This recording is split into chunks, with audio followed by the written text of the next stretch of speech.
And we are back with more questions for Mark Bryant and Tyler Brown of Bryant Law Center. First one is for you. Okay. It says, I accidentally missed a court appearance last week. What do I need to do?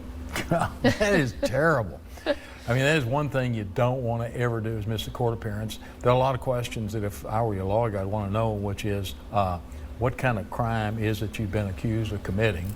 Because judges, if it's something serious like a felony, there may be a bench warrant out for you, a bond forfeiture. The police could arrive at your door at any moment. And so that is something to be very fearful of if it's a felony that you're accused of and you miss court on. If it's a misdemeanor, they still could be a bench warrant and a bond forfeiture, but the likelihood of the police showing up is just not as great as if it's a felony because they treat them a little bit more deferentially than they do somebody who's convicted of felony. But the thing you need to do, you need to talk to your lawyer. And if you don't have one, if you got money, you need to hire one. If you don't have money, you need to contact the public defender's office for advice on what to do. But you need to do it in a hurry because they could really be out looking for you. And the mere fact that you did not show, even if you were to show up without an attorney present, they may just arrest you right on the spot for not appearing in court. So it's serious, and I would deal with it quickly. Definitely not something that you want to do. No. Okay, well, good advice. Tyler, an officer came to my daughter's door last week without a warrant, but claims he saw something in plain view on her table. She allowed him in the house, and he found some drugs. Then he arrested her. Is that evidence admissible in court? That's a good question.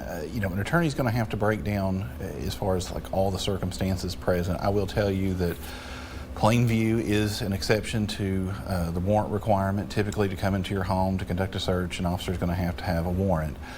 There are exceptions to this.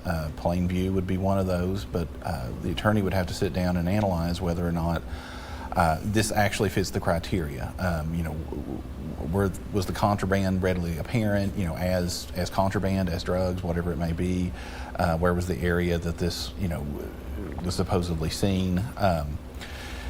So it's going to be very circumstantial as far as, you know, the specific facts of that case. But in general, yes, you know, if an officer sees something in plain view that is clearly identified as contraband, that's going to allow them to conduct a search without a warrant. But that's not to say that you might have arguments against that. If you were successful in suppressing that, then that's a piece of evidence that they couldn't use against you. So you definitely want to reach out to your attorney and discuss that. Okay. Well, we've got 30 seconds, so we'll have to have a quick answer on this one, but I think it's a timely thing because we're seeing an increase of dispensaries in our area. So this question is from someone who was pulled over driving by the police. They were pulled over by the police while driving, and they searched the car and found a smell of marijuana. Can they do that without a warrant? I bet you they'll say they smelled it before they searched. And if they smelled it before they searched, yes, they can. Okay. That's a quick answer. Okay. That's the basic answer to the question. Yeah. Guys, we appreciate you coming all the time. It's always fun. If you'd like to revisit today's segments from the Bryant Law Center, you can go to WPSDLocal6.com and visit the Legal Line page. All right, thanks, Elizabeth. Happening today, Family Service Society is holding its official ribbon cutting and opening house for their new building in Paducah. This is video from when they began that moving process back in July to their new facility at 1225 Broadway. Today's open house is from 3 to 5 p.m. and will feature refreshments and tours of the organization's new home. Also today, Paducah's Washington Street Warming Center is hosting another informational meeting for anyone who wants to volunteer this season. That meeting is tonight at 6 o'clock at the Washington Street Baptist Church. This will be their last informational meeting, but volunteers are always needed and welcome when the shelter is open. They will begin operations November 1st, opening on nights when temperatures fall below 40 degrees.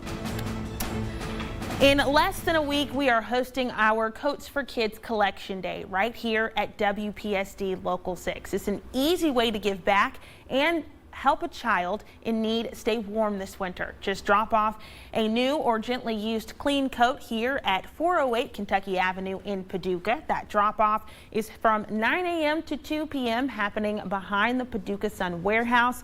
That's the side of the building facing Washington Street. But if you can't make it that day, that's okay. You can drop off any coats at any River Valley Ag Credit location now through October 31st. To learn more about this year's coat drive, including your nearest River Valley location, go to WPSDLocal6.com and search coats for kids.